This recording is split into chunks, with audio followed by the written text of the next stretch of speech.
Isang pinagpalang araw sa inyo mga kapatid, sa ating mga kapatid na dyan sa ating satellite mission sa Barangay Payatas, Quezon City. Kamusta kayong lahat? Nawa isa mabuti kayong kalagayan.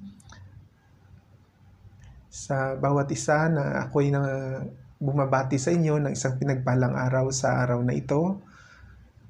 Nawa ay sumainyo ang kapayapaan ng Diyos at sumainyo nawa ang kaharian ng Diyos. Amin mga kapatid. Ngayon ay ika-9 ng July taong 2021 at salamat sa Panginoon, isa namang pagkakataon na tayo ay makapagpahayag sa inyo, makapagbabahagi sa inyo ng mga salita ng Panginoon. At laging magpapaalala sa inyo mga kapatid, sa bawat isa sa inyo, na lagi tayong magkakatipon-tipon at huwag kalimutan ang katipon-tipon at magsipanalanginan at magsipag-aralan sa isa't isa. Sapagkat ayan ang pagpapaalala sa atin ng ating Panginoon na sa mga nalalapit na panahon ng pagbabalik ng ating Panginoong Hesukristo, tayo ay matagpuan niyang gumagawa ng ating mga tungkulin. Amin mga kapatid, na tayo ay sasama-sama sa pananalangin at sa pag-aaral at pakikinig ng mga salita ng Diyos. Amin mga kapatid, nawa ay patuloy kayong nagkakaisa sa pagkatipon-tipon at pagpapaalalahanan na mahalaga ang bagay na inyong ginagawa para sa Panginoon. Amin mga kapatid, so ngayon ay tayo ay magpatuloy sa ating inspirational message sa araw na ito at ang ating pag-aaralan, ang pamagat ng ating tatalakayin ay tungkol sa ating pamagat na have a safe journey or keep safe mga kapatid, have a safe journey. Amen? So, ang ating pamagat na ito ay bukang bibig ng bawat isa sa mga panahon na ngayon na kung saan naharap natin yung pandemya. Ngunit, paano natin matitiyak mga kapatid na tayo ay ligtas? Diba? Pag tayo ay bumabati at nagpapahayag sa mga salitang ito, paano mo matitiyak na talagang ikaw ay nasa kaligtasan or being safe? Paano mo matitiyak na talagang ikaw ay ligtas? Mga kapatid, meron bang katiyakan ang kaligtasan? Di ba? Kaya dapat naunawaan natin ang tunay nating kalagayan mga kapatid, lalo na sa panahong ito na kung saan nakikita natin, pagtitingnan natin ang ating kapaligiran, ang ating lipunan. Doon natin malalaman na ano ba ang tunay kong kalagayan. Paano ko ba maisagawa, paano ko ba titiyak na ligtas ako. Paglabas mo ng iyong tahanan, nakikita mo ang lahat ng bagay ay hindi ligtas. 'Di ba? Mayroong kriminalidad sa ating mga lipunan. May mga trahedya sa mga daan. May mga trahedya sa himpapawid. Mga trahedya sa dagat nangyayari sa mga panahon na hindi natin nalalaman.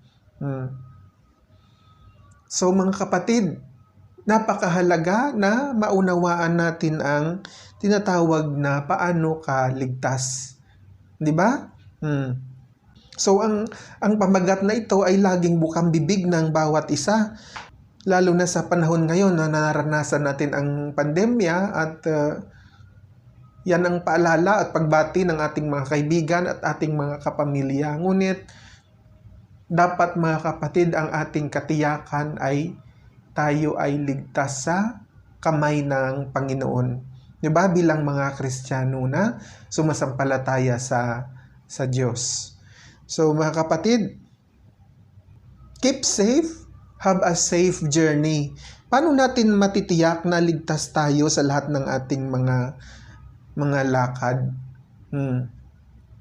So mga kapatid, dapat magkaroon tayo ng pag-iisip doon sa tunay na kalagayan ng mundong ating ginagalawan. Dito natin matatagpuan sa mundong ito ang kaligtasan, ngunit hindi rin natin maiwan ang kaligtasan sa mundong ito. Kasi bakit?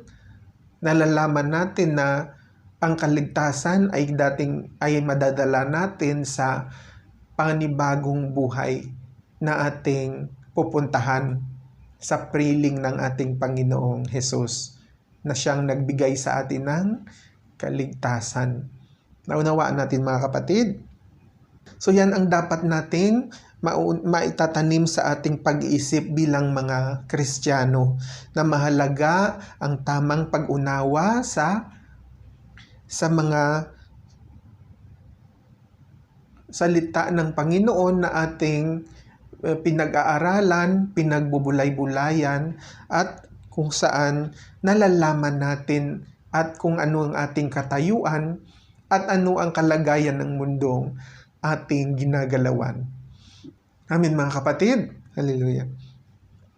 So sabi dito sa aklat ng 2 Timothy sa chapter 3, laging pinapaalala, dapat magpapaalala sa atin mga kapatid na, sabi niya dito, datapwat alamin mo na sa mga huling araw ay darating ang mga panahong mapanganib, sapagkat ang mga tao ay magiging maibigin sa kanilang sarili, maibigin sa salapi, mayayabang, mapagmalaki, mapagtungayaw, masuwayin sa mga magulang, mga walang turing, mga walang kabanalan. So, di ba? Mga kapatid, lagi nating maisip ang mga bagay na ito na huling araw. Yung nasa tayo ay nasa huling araw mga kapatid, kung nakikita natin ang ating kapaligiran, malalaman natin ang kalagayan na hindi tayo ligtas. Pag nakita mo ang lang mga balita sa napapanood mo sa telebisyon, may mga trahedya dito, trahedya doon. Trahedya sa dagat, trahedya sa himpapawid, trahedya sa daanan. Kaya paano mo katiyak na makakauwi ka pa sa iyong bahay? Paglabas mo ng iyong bahay, makakauwi ka pa ng ligtas? Di ba mga kapatid? Dapat magkaroon tayo ng ganong pag-iisip. Paglabas mo ng bahay na bago ka lumabas ng iyong tahanan, humingi ka muna ng pagkilos ng Panginoon, pagsama ng Panginoon sa iyong pag-alis. Ang pag-iingat ng Panginoon ay iyong kasama. Di ba mga kapatid, yan ang buhay ng isang Kristiyano. Hindi yung basta na lang, ganon na lang. Di ba? Kaya mga kapatid, sabi dito sa aklat ni Timothy, sa 2 Timothy chapter 3 verse 13, sabi niya rito, datapwat ang mga masasamang tao at mga magdaraya ay lalong sasama na mga dadaya na sila rin ang mga dadaya. Ang kasamaan ay mga dinadaya, yan sila mga kapatid. Kung bakit nakakagawa sila ng kasamaan, kasi sila ay nadadaya dahil sa kanilang kawalan ng pagkakakilala sa Diyos. Dahil sa kanilang kawalan ng pagkakilala sa Diyos, walang pagkatakot sa Diyos. Di ba? So, paano mo maliligtas ang iyong sarili? Sa pamagitan ng pagkaroon ng pagkatakot sa Diyos at paghingi ng tulong ng Diyos. So, bilang Kristiyano, nagpapaalam sa atin na hindi tayo sa mundong ito. Hindi tayo taga rito mga kapatid. Bilang mga Kristiyano, hindi ito ang ating tahanan. Hindi ang mundong ito. Di ba? Tayo ay naglalakbay lamang. Tayo ay mga pilgrims dito sa mundo. We are on a journey, at kung paano tayo magpapatuloy sa journey na ito, sa adventure ng buhay na ating ginagawa sa mundong ito, dapat alam natin na tayo ay magpapasakop sa kautusan ng Diyos. Tayo ay magpapasakop sa mga salita ng Diyos. Doon lamang natin matitiyak na ligtas ang ating journey or paglalakbay sa mundong ito. Di ba? Kaya sabi dito sa Hebreos, tayo ay mga pilgrims. Tulad ng mga unang mananampalataya, tulad ni Abraham na kung saan sumampalataya siya sa Diyos. Tayo ay mga pilgrims having our journey on earth. Yan ang matutunan natin sa pananampalataya sa Diyos bilang Kristiyano. Na sa mundong ito, hindi ito permanente nating tahanan. Tayo ay aalis sa mundong ito sa mga panahong hindi natin nalalaman. Subalit ang ating katunayan at ang ating kasiguraduhan ay kung alam natin na saan tayo pupunta. 'Di ba, mga kapatid? Yan ay sa pamamagitan ng ating pananampalataya sa Diyos na binigay ng Diyos ang kanyang bugtong na anak na si Hesukristo upang tayo ay hindi mapahamak, mga kapatid, kundi magkaroon tayo ng buhay na walang hanggan. Kasi doon sa piling ng Panginoong Hesukristo, wala nang trahedya, wala nang kapahamakan. Dito sa mundo, ang ating kaligtasan ay hawak ng ating Panginoong Hesukristo. Ngunit pag natapos na ang ating journey sa mundong ito, mga kapatid, doon lamang natin lubos na makamtan ang totoong kaligtasan. Yung buhay na nasa piling ng Diyos na siyang nagtubos ng ating kaluluwa mula sa mga kasalanan. Kasi bakit, mga kapatid? Lahat naman tayo ay nagkasala at ang kaligtasan ay siyang binigay ng Diyos upang hindi tayo mapahamak. Hindi yung kapahamakan dun sa kabilang buhay, mga kapatid. Kapahamakan sa mga taong hindi kumikilala sa Diyos. Kaya kung hindi ligtas ang buhay natin dito sa mundong ito, sapagkat maraming trahedya ang mundong ito, ngunit, mga kapatid, ang kasiguraduhan ng ating kaligtasan ay sa kamay ng ating Panginoong Hesukristo na siyang nagtubos ng ating pagkakasala. Amin, mga kapatid, naunawaan natin. Kaya balik tayo dun sa pinag-aralan natin tungkol sa pananampalataya, tungkol sa kung paanong si Abraham ay sumampalataya sa Diyos. At ngayon, mga kapatid, ang sabi nga dito sa Hebrews chapter 11, kung ating mababasa, buksan ninyo ang aklat mo kung meron kang aklat dyan na yung mababasa. Sabi niya dito sa chapter 11 verse 13, yung mga unang nanampalataya sa Diyos, na kung saan sabi nila dito, mga kapatid, lahat sila ay namatay. Ayon sa pananampalataya ay nangamatay ang lahat ng mga ito na hindi kinamtan ang mga pangako, ngunit kanilang nangakita na natanaw mula sa malayo ang kanilang ipinahayag na sila'y pawang mga taga-ibang bayan at manglalakbay sa ibabaw ng lupa. Kaya lahat ng mga unang nanampalataya sa Diyos na sumunod sa kautusan ng Diyos, alam nila, mga kapatid, na hindi nila nakamtan ang mga pangako sa buhay na ito. Ang mga pangako ng Diyos, hindi man nila nakamtan sa buhay na ito, ngunit ang alam nila, mga kapatid, darating ang buhay na nasa piling ng Diyos, na kung saan doon siya, mga kapatid, merong tinatawag na mas mabuting bagay na inihanda ang Diyos sa kanila. Dito sa chapter 11 verse 40 ang mababasa natin dito, na dito sa verse 39 hanggang 40 ang mababasa na rin dito. Sabi ni dito, at ang lahat ng mga ito nang sila'y mapatotohanan na dahil sa kanilang pananampalataya ay hindi kinamtan ang pangako na ipinaghanda ng Diyos ng lalong mabuting bagay tungkol sa atin upang sila'y huwag maging sakdal ng bukod sa atin. Hindi nila nakamtan ang pangako ng Diyos, ngunit alam nila mga kapatid na ipinaghanda sila ng Diyos ng mas lalong mabuting bagay na kung saan nandun ay wala ng kapighatian, wala ng pagluha, wala ng kahirapan sa mga taong sumampalataya sa Diyos at tinuring ng Diyos na matuwid. Amin mga kapatid. Ay naunawaan natin.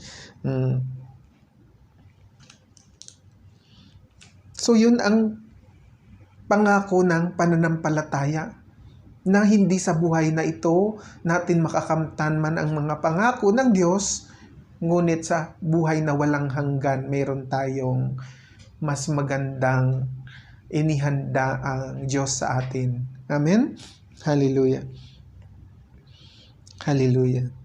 So, dapat nating maunawaan lagi mga kapatid na bilang mga Kristiyano at sumasampalataya sa Diyos, tayo ay manglalakbay sa mundong ito. At habang tayo ay nakikipagsapalaran sa mundong ito, naglalakbay, namuhay tayo na ayon sa kaparaanan ng Diyos at sa kalooban ng Diyos. Kung nakikita mo man yung pamumuhay ng iba na kung paano sila nagsasaya at nag-i-enjoy sa kanilang buhay, kung malayo naman sila sa Diyos, ano ang pwedeng mag-impluwensya sa'yo? Ano ang pwedeng mong sundin para sa pamumuhay na ganun mga kapatid? Di ba? Kasi bilang Kristiyano, alam mo ang katotohanan ng kalagayan ng ating pamumuhay sa mundong ito. Yon lamang ay sa pagsunod at pagtalima sa Ebanghelyo ng Panginoong Hesukristo, pagsunod sa kanyang mga kautusan. Amin mga kapatid. Kaya nga dito sa paalala ni Apostol Pedro, chapter 2, verse 11, sabi niya rito mga kapatid, mga minamahal, ipinamamanhik ko sa inyong tulad sa mga nangingibang bayan at nagsisipaglakbay na kayo'y magsipagpigil sa mga masamang pita ng laman na nakikipaglaban sa kaluluwa, na kayo'y magkaroon ng timtimang ugali sa gitna ng mga hintil upang sa mga bagay na ipinagsasalita nila laban sa inyong tulad sa nagsisigawa ng masama dahil sa inyong mabuting gawa na kanilang nakikita, ay purihin din nila ang Diyos sa araw ng pagdalaw. Di ba? Na tayo raw ay magiging isang mabuting impluwensya sa mga hindi nakakakilala sa Diyos. Upang mga kapatid ay yung mga ibang hindi nakakakilala sa Diyos at yung mga gumagawa ng masama ay yamang makita nila na ang uri ng inyong mga pamumuhay ay nakikita nila at nagiging magandang impluwensya at dapat na tularan, ay pupurihin din nila ang Diyos sa araw ng pagdalaw. Ayon dito sa sabi na Apostol Pedro. Kaya itong paalala rin mga kapatid na bilang sabi niya rito sa verse 11, bilang mga katulad ng mga nangingibang bayan at nagsisipaglakbay, kayo ay magpigil sa mga masamang pita ng laman na nakipaglaban sa kaluluwa. Na ang ating buhay bilang mga Kristiyano o mga manlalakbay sa layunin ng pananampalataya sa Diyos, tayo ay dapat na umiwas sa lahat ng bagay na panglaman, yung mga makalaman na nakikipaglaban yon sa mga nais ng ating kaluluwa. Sapagkat nais ng Diyos na tayo ay magiging banal at walang kapintasan sa kanyang paningin. Dahil ang lahat ng bagay ng gawa ng laman ay yung mga pakikipaglaban sa mga kautusan ng Diyos. yung mga pagkakabahabahagi, pag-aaway-away, pagtutungayaw, at marami pa. Di ba mga kapatid, yan ang pakikipaglaban ng laman. Kundi tayo ay inuutusan na magsibigan sa isa't isa. So bilang mga Kristiyano, mga totoong Kristiyano, mga kapatid, meron tayong pamantayan ng tamang lakad ng ating pamumuhay. Yung meron pagsunod sa kautusan ng Diyos at merong pagsunod sa mga kautusan ng ating Panginoong Hesukristo, kahit nararapat na meron tayong masusing matyagang pag-aaral ng salita ng Diyos. Dapat ay sinasaliksik natin at pinag-aaralan, pinagmamatyagaan na tayo ay makaunawa ayon sa mga salita ng Diyos, sa mga kautusan ng Diyos. Sabi dito ni Pedro sa 2 Peter chapter 3 verse 13,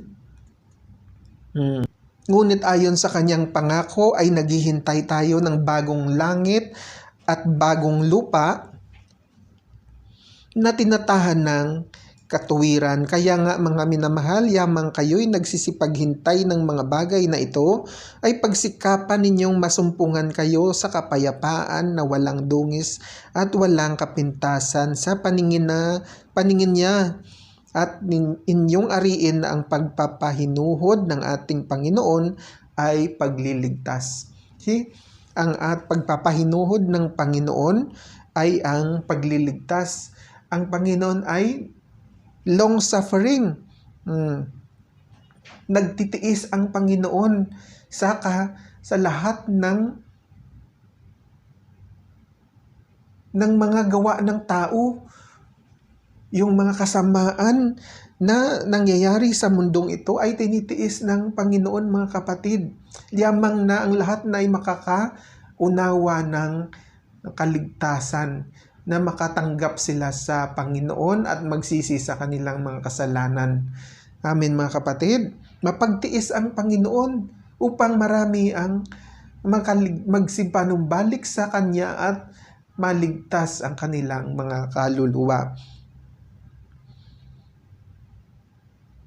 Nagaya rin naman ni Pablo na ating minamahal na kapatid na ayon sa karunungang ibinigay sa kanya ay sinulatan kayo. Gayon din naman sa verse 16, sabi niya rito, sa lahat ng kanyang mga sulat na dooy sinasalita ang mga bagay na ito, na dooy may ilang bagay na mahirap unawain na isinisinsay ng mga di nakakaalam at ng mga walang tiyaga, gaya rin naman ng kanilang ginagawa sa ibang mga kasulatan sa ikapapahamak din nila. Di ba? Lagi pinapaalalan tayo na kung saan pinapaalala ng mga kautusan na dapat nating sundin ay dapat na pinagmamatyagaan natin na unawain at pag-aralan at ipamuhay ang mga ito, sapagkat kung hindi tayo magtiyaga at mag-unawa, mga kapatid, ang sabi niya dito ay yung mga walang tiyaga ay nakasumpong ng ikapapahamak din naman nila sa bandang huli. Kaya nga mga minamahal, yamang nalalaman na ninyo ng una ang mga bagay na ito ay magsipag-ingat kayo. Baka kung mangaligaw kayo sa pamamagitan ng kamalian ng masasama, ay mga hulog kayo sa inyong sariling katiyagaan. Di ba? Mga kapatid, kayo ba ay nagtatyaga sa pakikipag-isa at pagsasama-sama sa pag-aaral ng salita ng Diyos?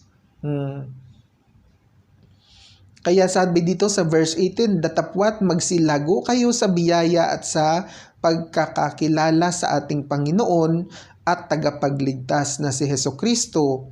Sumakanya nawa ang kaluwalhatian ngayon at magpakailanman siya nawa. Di ba mga kapatid, anong paalala sa atin?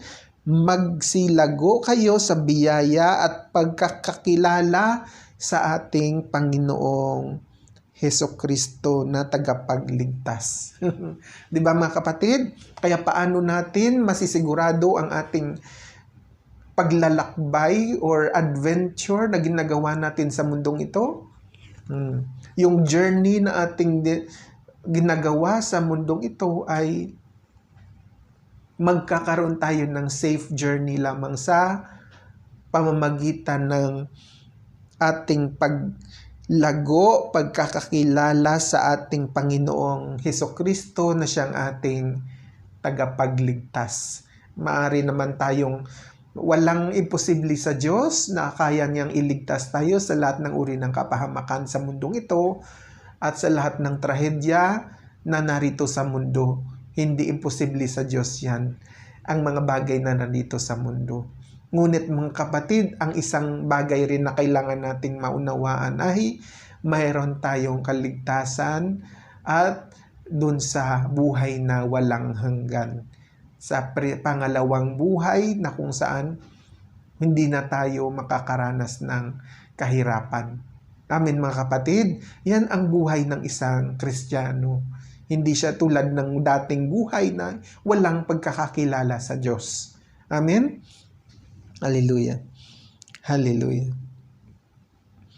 So gaya naman mga kapatid ng pagiging isang Kristiyano, doon natin lamang matatamo ang tunay na kaligtasan, ang safe journey ng isang manglalakbay dito sa mundo. So, gaya ng ating na pinag-aralan nung nakaraan na kailangan nating, anong pinag-aralan natin nung nakaraan? Na magbago tayo ng pag-iisip na ayon sa kalooban ng Diyos. Diba? Sa pinag-aralan natin dun sa Romans chapter 12, sabi niya, huwag kayong magsiayon sa sanglibutang ito, kundi mag-iba kayo sa pamamagitan ng pagbabago ng inyong pag-iisip upang mapatunayan ninyo kung alin ang mabuti at kaaya-aya at lubos na kalooban ng Diyos.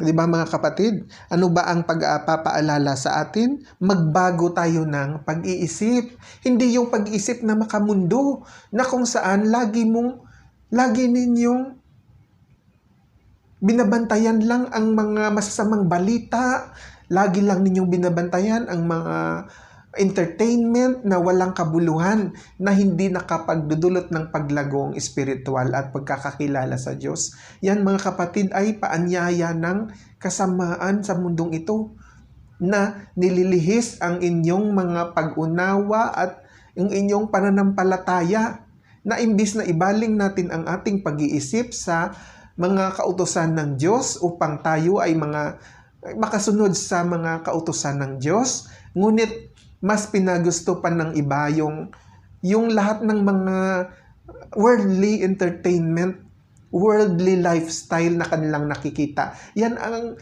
mga kapatid ang magpapadala sa iyo sa kasamaan, na hindi mo lang naunawaan at natingin ng tao na sila ay naliligayahan kung natatanaw nila yung mga napapanood nilang entertainment, pero ang kahulugan nun mga kapatid, sila ay dinadaya sa kanilang paningin, na imbis na ituon nila ang paningin sa kung saan paano ang pamumuhay ng maka-Diyos, ano ang tinitingnan natin sa buhay na kung saan nakafocus lang tayo doon sa kung saan ang Diyos, kung na dapat pinapaalala natin sa ating sarili na tayo ay tumingin lamang kung saan nakaluklok si Hesukristo na siya ang ating Diyos. Na dapat na pinapaalala dito sa atin mga kapatid sa Colossians chapter 3, sabi niya, kung kayo nga'y lumuling binuhay na kalakip ni Kristo, na hanapin ninyo ang mga bagay na nangasa itaas, kinaroonan ni Kristo na nakaupo sa kanan ng Diyos. Ilagak ninyo ang inyong pag-iisip sa mga bagay na nangasa itaas, huwag sa mga bagay na nangasa ibabaw ng lupa. Sapagkat kayo'y nangamatay na at ang inyong mga buhay ay nagtatagong kasama ni Kristo sa Diyos. Pagka si Kristo ay na ating buhay ay mahayag, ay mahahayag nga rin kayo na kasama niya sa kaluwalhatian. Kaya patayin nga ninyo ang inyong mga sangkap ng katawang na nga sa ibabaw ng lupa, pakikiapid, karumihan, masamang pita, masasamang nasa at kasakiman na iyay pagsamba sa Diyos-Diyosan.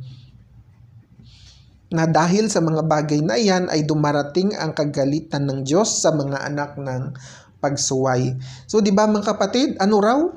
Na hanapin ninyo ang mga bagay na nangasa itaas. Ilagak ninyo ang inyong pag-iisip sa mga bagay na nangasa itaas, huwag sa mga bagay na nangasa ibabaw ng lupa.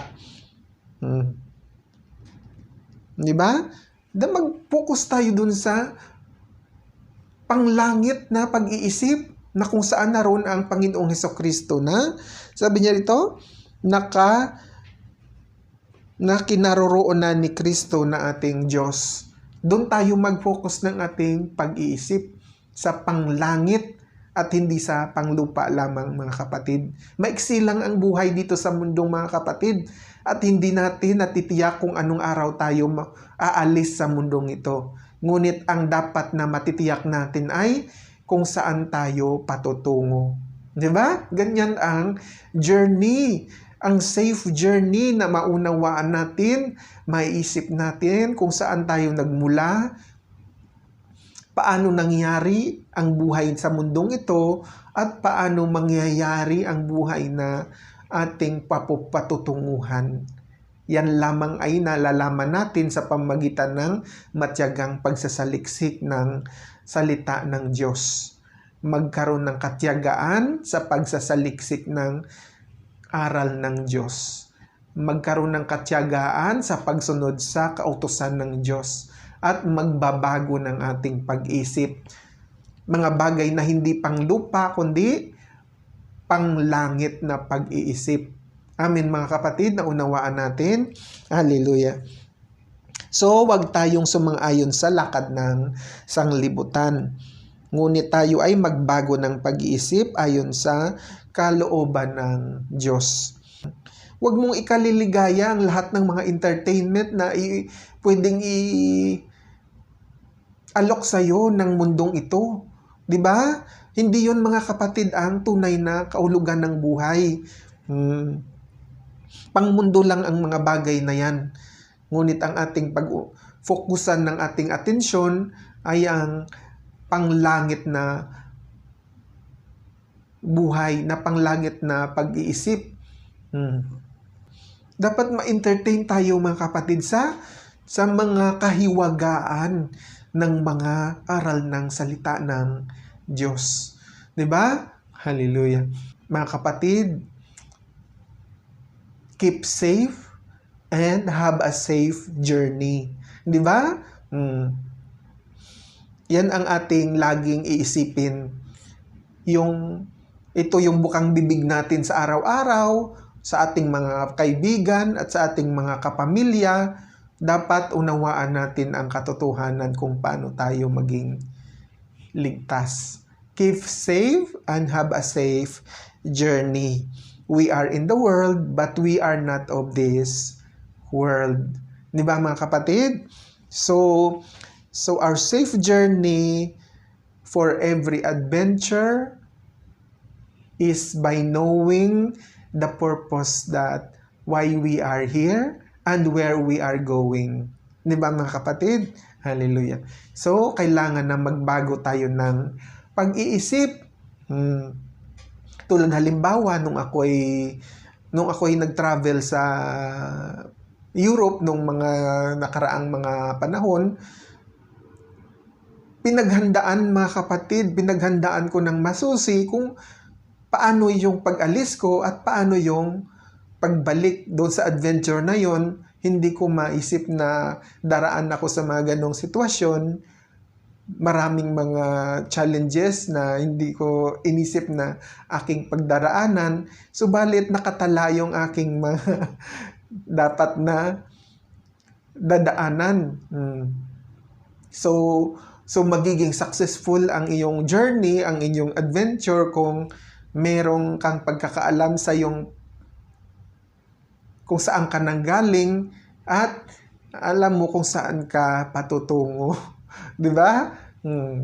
Hindi ka maligaw dun sa iyong mga daraanan.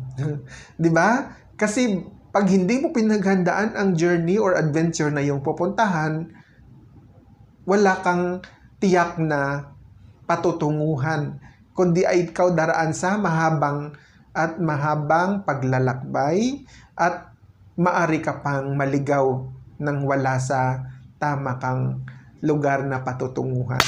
Amin mga kapatid, naunawaan natin. Hallelujah. Hallelujah. So mga kapatid, glory to God. Dito nagtatapos ang ating inspirational message sa araw na ito. At lagi kong ipaalala sa inyo, have a safe journey. Diba? Keep safe mga kapatid. So, tayo ay yumuko sa panalangin.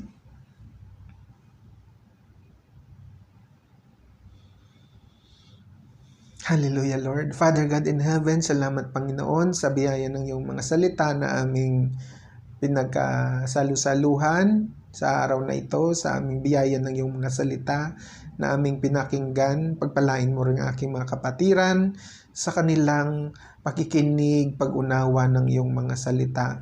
Pagpalain mo ang aking mga kapatiran dyan sa aming satellite mission na kung saan Panginoon na yung tinipon ng iyong mga anak sa pagkakaisa, pagkakaisa sa panalangin at pagkikinig ng iyong mga salita. Pagpalain mo kanilang mga pakinig at pandinig, Panginoon. At nawa, Panginoon, ay patuloy kong dalangin na pagpalain mo sila sa kanilang pamumuhay sa araw-araw, itlayo mo sila sa lahat ng gawan ng masama. Pagpalain mo kanilang mga pangkabuhayan, ilayo mo sila sa lahat ng uri ng karamdaman, at pag-ingatan mo sila sa mula sa lahat ng mga sakuna, Father God. Thank you, Father God in heaven. Pagpalain mo rin ang mga needs and necessities na aming kakailanganin sa pagpapagal sa iyong mga gawain. Thank you, Father God.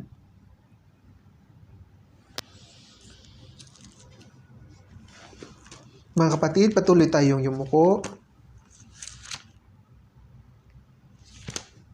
para sa ating basbas. Sabi ng Panginoon dito sa kanyang mga salita, mga kapatid, pagpalain nawa ng Panginoon kayo at ingatan kayo. Paliwanagin nawa ng Panginoon ang kanyang mukha sa inyo at mahabag sa inyo. Ilingap nawa ng Panginoon ang kanyang mukha sa inyo at bigyan kayo ng kapayapaan. Ito ang aming mga samot dalangin at inaalay namin sa iyo, Panginoon, sa pangalan ng Panginoong Hesus na iyong bugtong na anak. Amen, amen, at amen. So, glory to God. Maraming salamat mga kapatid. At patuloy akong mag-iwan ng mensahe sa inyo na lagi tayong magalak sa Panginoon, magpuri sa Panginoon at magpasalamat sa Panginoong Diyos sapagkat lagi nating kasama ang Diyos. Amen mga kapatid. Hallelujah. Hallelujah. So God bless you all mga kapatid.